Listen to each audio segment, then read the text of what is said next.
In the 1970s, an energy crisis pushed CARICOM and the world into a state of financial chaos, raising concerns about the productive capacity of industrial sectors in an uncertain climate of global, political, and economic instability. Since then, some degree of stability has been restored to the markets, but the intermittent and unpredictable hikes in the price of fossil fuels, inspired by a range of factors, including those of a political nature, have continued to cause concerns for governments and raise fears amongst investors about the unstable nature of the market. In non-oil producing and exporting countries like the Bahamas and Jamaica, where the investment climate, like elsewhere, is heavily influenced by the price of oil, potential investors cannot be assured that the cost of a major factor of production will remain stable. In other countries like Belize, which is an oil-producing and exporting country, there is a lower degree of unpredictability, but even there, the value of the imported raw materials influenced by the global oil price creates some impact on the overall cost of production and viability of enterprise. During periods of relative stability, the cost of fossil fuels relative to cost of production in the Caribbean context remain high, negatively affecting productive sectors and standards of living. One of the hallmarks of any developed society is where you have your energy sector being efficient, being in fact first world in its delivery to the consumers, so that an economy will grow. As economies grow, they consume more energy. That energy has to be cheap energy and has to be harnessed and harmonized with the environment. So we see that as the mandate to make sure that this vision comes about. Currently, Belize generates approximately 60% of its electricity from fossil fuels. In Jamaica, 91% of the fuel is provided by fossil fuels, and in the Bahamas, 99% of the energy used is provided through petroleum products. Existing trade deficits in the region are partly influenced by the fact that our costs of production are too high to afford opportunities for further industrial development. The price volatility of petroleum products has significantly affected us. For instance, at the Bahamas Electricity Corporation, we moved where the cost of petroleum products for providing energy to the Bahamas was in the region of $230 to $240 million annually, to where it rose to $370, $380 million in 1 year. That was in 2008. That significantly impacted the cost of electricity to our consumers, particularly not just to the residential consumers, but also to our main industry, tourism. And so the hotels were hard hit with huge fuel costs. And so it was a major impact to them. And the volatility is a major issue to the family islanders. The Bahamas is an archipelago with many islands, and the fuel is delivered via ship, small tankerettes. And so that additional freight charge that is charged to the consumer is added on to that volatile price. And so it is a major part of our economy, and therefore it is critical that the government address our energy concerns moving forward. Another cost to be added to the national budgetary equation is the cost of overconsumption of fossil fuels to the environment. Energy generation is essential to human existence, and without sufficient appropriate alternatives, fossil fuels are central to the process. But it is well established that greenhouse gases which result from the release of carbon emissions, largely from fossil fuels, are raising the Earth's temperature and resulting in extreme and destructive changes to the global climatic system. Close to home, these changes are resulting in sea level rise, increased droughts and flooding, and more frequent storms and hurricanes. These weather systems lead to injuries, loss of lives, destruction of property, and degradation of landmass. We all recognize that conventional sources of energy, petroleum and other such finite resources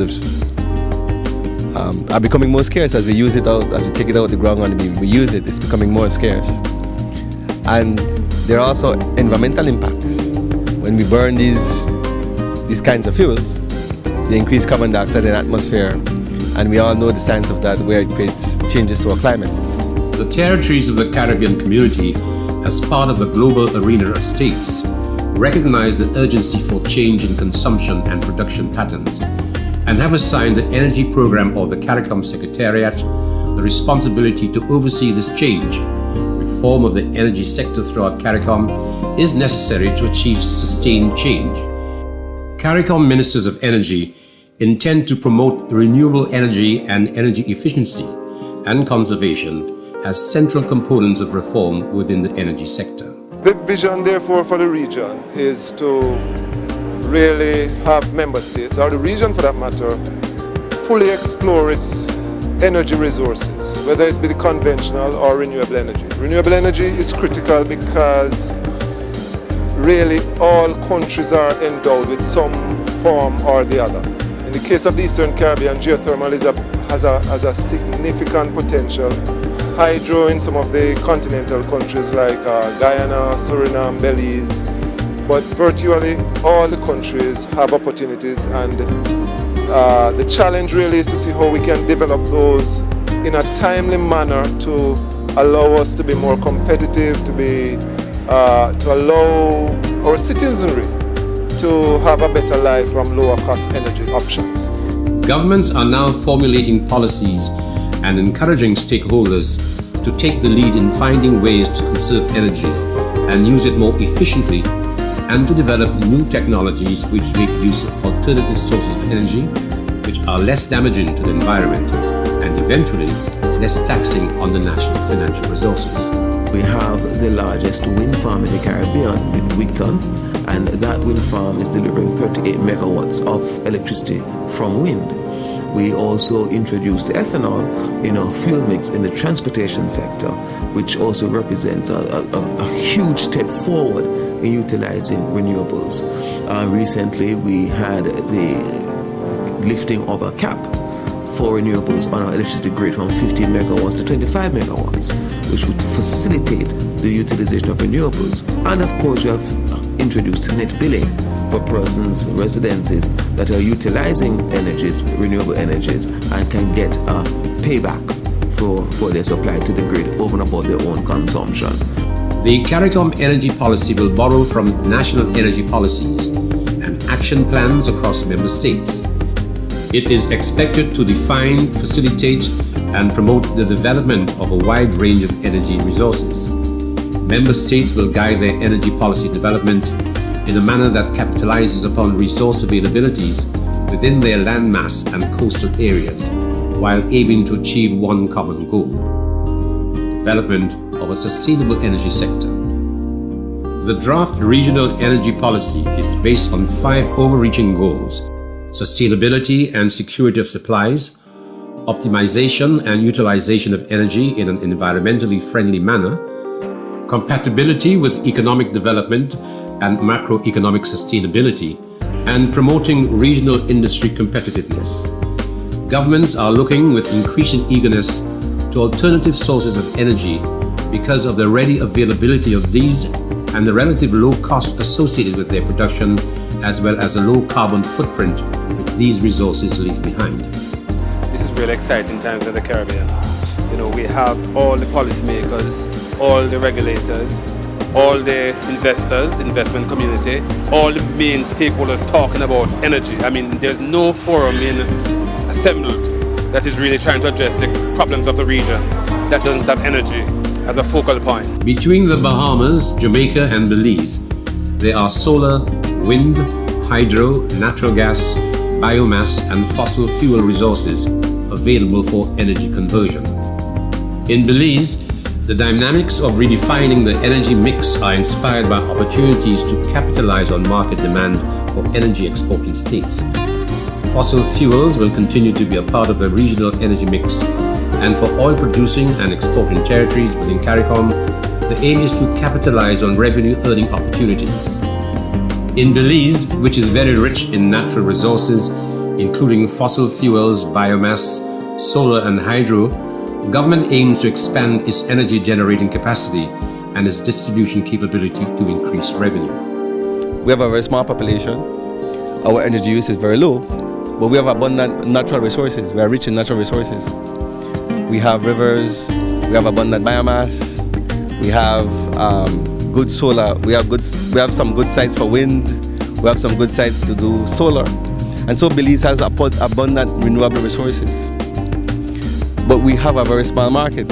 And so in a way, Belize is in a position to make energy an export industry. But then if we do that, then because we have these abundant resources, we need to strengthen the distribution system so that we are able to transport energy, our excess energy that we produce from here, to the rest of the region. The development of renewable energy resources will continue in conjunction with the inevitable use of fossil fuels, which provide valuable foreign exchange to Belize, and continue to be viewed as central to the power generating process in all the territories. Other states within the community, also desirous of varying their energy mix, are aware that fossil fuels will continue to be used to some extent. It's going to become more and more challenging to get access to fossil fuels. You're going to have to go deeper into the ground for coal. You're going to have to go deeper into the oceans to get access to the oil, or deeper, and you're going to have to implement measures to recover more of the product. At some point in time, perhaps the cost of securing fossils may come up to a point where it challenges renewables. For the time being, though, renewables cost.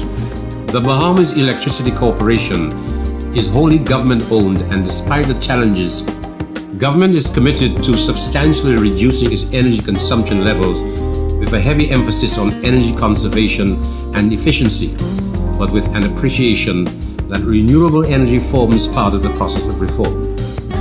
We have in the Bahamas 99% of our energy provided through petroleum products. We wish to reduce that number. We also would wish to reduce the consumption of energy in the Bahamas. We're preaching a message of conservation, and our key message from the National Energy Policy is we say 30 by 2030. Essentially, we want to reduce consumption by 30% by the year 2030, and we also want to introduce renewable energy to the level of 30% within our energy matrix. At the electricity utility provider in Jamaica, which is largely a privately owned entity, there is a demonstrated commitment to varying the energy resource base. The Jamaica Public Service Company sources its power from a mix dominated by fossil fuels, but including hydroelectric power and wind energy. The company owns a 4-turbine wind farm at Monroe and sources wind energy from the Petroleum Corporation of Jamaica's Wigton wind farm as well. There are 23 900 kilowatt wind turbines at the Wigton, which have an estimated capacity of output of 20.7 megawatts, although the expected level of supply is 7 megawatts. The Wigton Wind Farm Company is to double its capacity at the cost of $49.9 million United States dollars. Investments in renewable energy are made simple in Jamaica because the government has for years recognized the need to reduce its dependence on imported fossil fuels, and strict targets have been set for 2030. The National Energy Policy speaks directly to the possibilities for Jamaica, and it speaks to 20% renewables by the year 2030. But that doesn't rule out what may happen after 2030.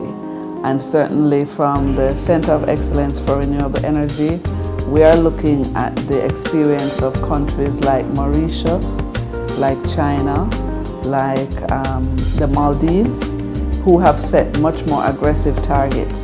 So 20% is an achievable target, but we don't think that we would be resting on that target as we move forward. We want to shoot for the moon and fall down into the stars.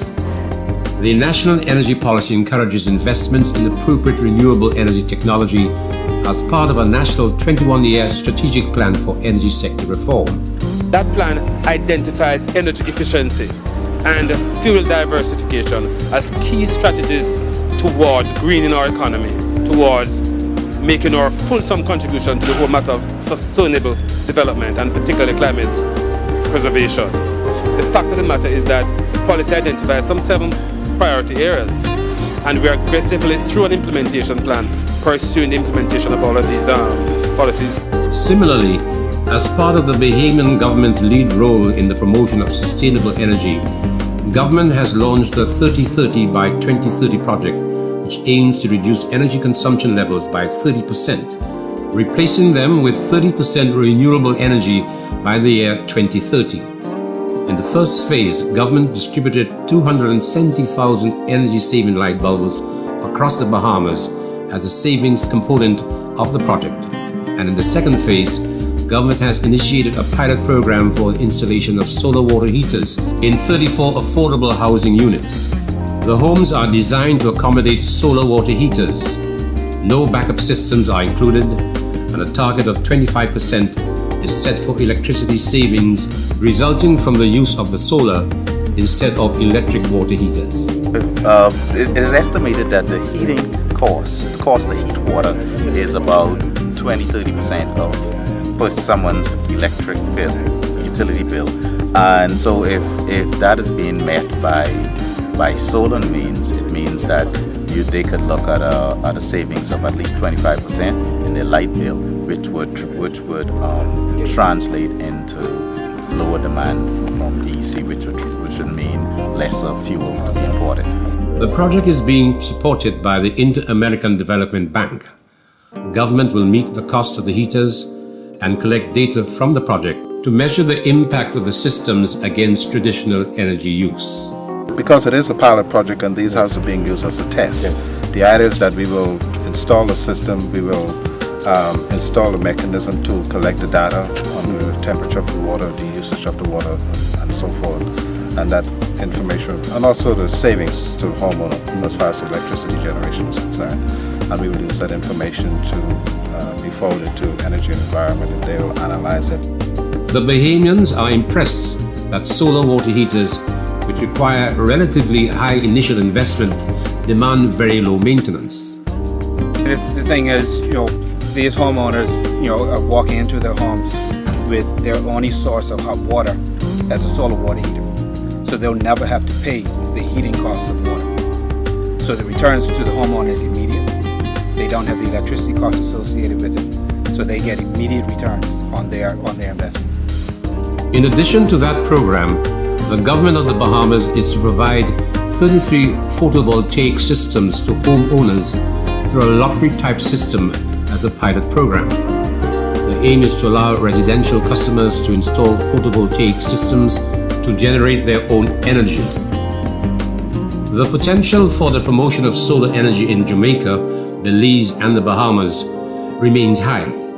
Solar water heating technology has not grown at levels comparable to Barbados, which is the solar water energy success story of the Caribbean. Solar heaters are used at the University of the West Indies Mona campus, which aims to expand its use of renewable energy technologies as part of an energy-saving drive. The University of Technology Jamaica and the University of the West Indies have collaborated to improve solar technology in an effort to manufacture solar panels which are more suitable for Jamaica in the context of its geographical position. Here at the University of Technology, our research and our work has to have a local flavor that can be effective in our national scenario, as well as that can be transmitted across the Caribbean. The risks associated with climate change and the options available for renewable energy development in the Bahamas, Jamaica, and Belize are not exactly the same. But all governments appreciate that theirs needs to be the leading role in the process of change. The government of Jamaica has for years recognized the need to reduce its dependence on imported fossil fuels, and in partnership with the Jamaica Public Service Company, the Petroleum Corporation of Jamaica, which owns the Wigton Wind Farm, and other groups and organizations, has taken steps towards this end.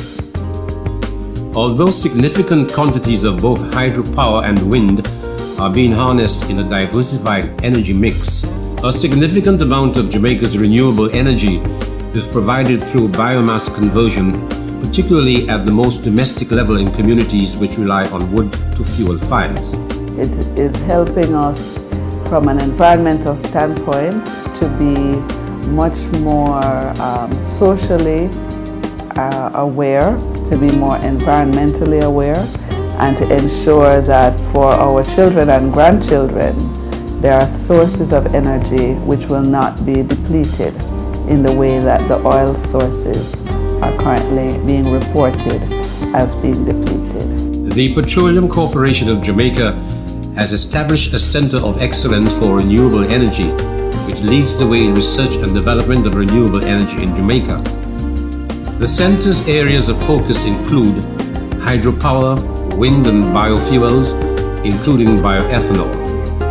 Research into biofuel at the center includes consideration of fuel made from animal fats and crude oil, pressed from seeds including palm oil and castor seeds. Which can be made with sugar cane, with sweet sorghum, and other carbohydrate type grasses. And the bioethanol is also has the potential to reduce the dependence on methyl tertiary butyl ether, MTBE, which is known to contain lead. In Belize, which measures approximately 8,866 square miles, an Organization of American States OAS-funded biofuels project is being administered with the assistance of the government. This pilot project is an experiment into the viability of using the environmentally friendly Jatropha crocus as a biodiesel for powering small equipment. One of the main objectives is to use the biodiesel oil as a fuel in small equipment for experimental purposes. And if it's feasible, then in the future we can expand the production of it. The use of crops for energy generation is at times a contentious one. Limited land space for residential and industrial purposes makes the initiative impractical in some countries. But in Belize, with a population of just over 300,000 people, land is available for cultivation of crops to generate energy. Authorities are excited at the prospect of creating energy from living organisms and intend to experiment with other crops, including cassava and sugarcane as well. When you introduce a new crop, you have to do evaluations, and from there then you can generate information and technology that can be easily adopted by the farmers. But the future that I see in terms of this is that not only jatropha, we can also produce from other commodities such as cassava and sugarcane. In the Bahamas, a study of the country's renewable energy potential has reported that there is significant potential for biomass development on the islands of Abaco, Andros, and North Eleuthera because there are vast amounts of land available there for the cultivation of pine trees. Under controlled circumstances, they can use this pine, and at the same time it can be regenerated. And it was determined that biomass also is a great potential moving forward for the generation of energy, particularly on the 3 islands that I've named. The government of the Bahamas has also issued 4 licenses for the production of biodiesel. One private company working in conjunction with the government collects municipal waste throughout New Providence and converts it into fuel for vehicles. A spin-off effect of the success of this small project is that government is now considering using biodiesel at the Bahamas Electricity Corporation to assist families on some islands in the archipelago. One of the programs that we began as part of the National Energy Policy is we issued 4 licenses for the production of biodiesel. And I have actually right here a sample of biodiesel that has been produced as B100. Biodiesel is being produced by one of those licensees. The licensee is Bahamas Waste. They are a private company that, in conjunction with the government, collects municipal waste throughout New Providence. And so they are now producing this biodiesel, and all of their vehicles are now being driven on biodiesel at this particular time, and we're very proud of that. We're looking at using their biodiesel also at the Bahamas Electricity Corporation throughout the Bahamas to assist in our family island operations. The Bahamas, made up of 29 islands and 661 keys, presents special developmental challenges. The Bahamas Electricity Corporation, which supplies energy throughout the Bahamas, has 29 power plants on 25 islands and seeks to develop alternatives to fossil fuel for energy production. The company, bold in its approach to investment in renewable energy technology and projects, has recently signed a contract for the construction and grid connection of ocean turbines.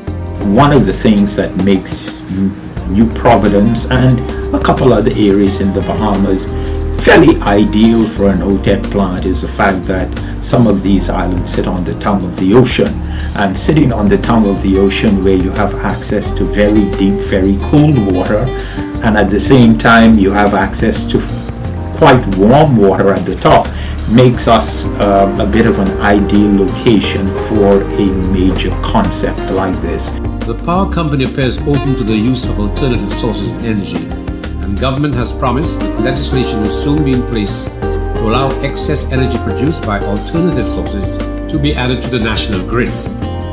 This will allow for net metering or net billing. The government is actively pursuing addressing legislation so as to allow consumers to provide their own energy for themselves, both residential and commercially. And so we're in that process right now, and it's part of our national energy policy. In Jamaica, policy supported by legislation is already in place to promote net metering. Jamaica, Belize, and the Bahamas are each faced with unique challenges associated with the reform of their energy sectors. None of these countries can be isolated from the global realities affecting the energy market and commercial enterprise, but each has a resource base that can be tapped for greater productivity. For Belize, the current global situation presents an opportunity to increase its revenue from export earnings by development of a renewable energy export market in the Caribbean and Latin America. For Jamaica and the Bahamas, a reduction in the import bill may result from a reduction in import quantities resulting from the harnessing of renewable energy for local consumption. For all these countries, the imperative of responding to climate change inspires a desire to join with the rest of CARICOM towards sustainable energy.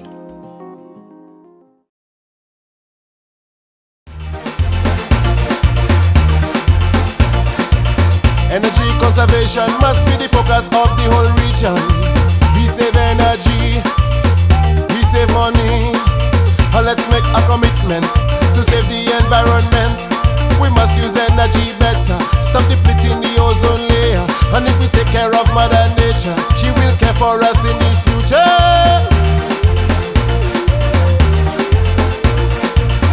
Think efficiency as we move with urgency towards renewable energy. Renewable energy. Think efficiency as we move with urgency towards renewable energy. Renewable energy. Renewable energy must be top priority. Let's think first of all geothermal, wind and sun energy. Hydroelectricity will save the environment, create new forms of employment. Energy more secure, we can look to a better future.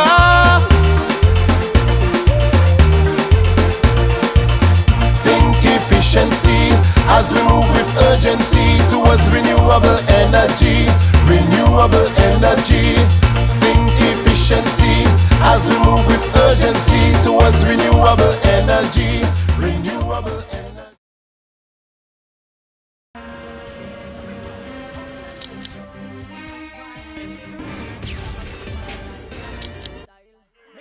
What are you doing? Why you put off all my things? You have the charger plugged in, no phone. You have the computer on, it's still on the same page from yesterday. Radio on and you're not even listening. Water wasting. You know it requires electricity for the water to flow through the tap. If you're not using it, turn it off and unplug the cable from the switch. You opened the fridge and didn't close it properly. You wasting electricity that your parents have to pay for. Oh, that's why my parents always complaining about the electricity bill. I remember that. And I think I'll tell my parents the fridge is too close to the stove. I remember my teacher spoke to us about that.